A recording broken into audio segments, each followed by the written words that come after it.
Hi friends, ఈ వీడియోలో నేను మీకు చూపిస్తున్నాను బర్డ్ ఫీడింగ్ని. మామూలుగా అయితే గుడ్ డీడ్స్ని ఎవరికి చూపించకూడదు, కానీ ఇక్కడ చూసారు కదా ఎన్ని కాకులు ఫుడ్ లేకోకుండా ఆకలితో ఉన్నాయో. మనం ఇంట్లో లంచ్ బాక్స్కి ఇచ్చినప్పుడు పిల్లలు కొంచెం రిటర్న్ తీసుకొస్తుంటారు. అలాంటి ఫుడ్ అంతా చాలామంది డస్ట్బిన్లో వేస్తుంటారు. చలికాలంలో లంచ్ బాక్స్లోని ఫుడ్ అస్సలు పాడవదు.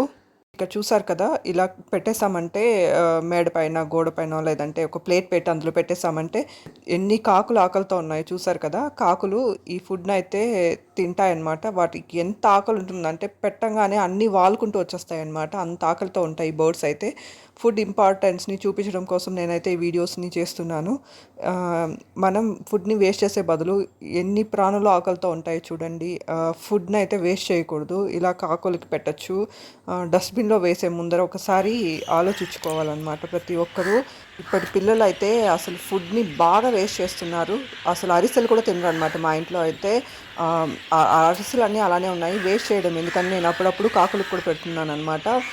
మనుషులకి ఫుడ్ ఎక్కువైపోయిందనమాట, కానీ పక్షులకి పాపం అసలు ఫుడ్డే దొరకదు. అందుకని కనీసం ఇవన్నా తింటాయని నేను వాటికి పెడుతున్నాను. Thank you for watching my video. Thank you.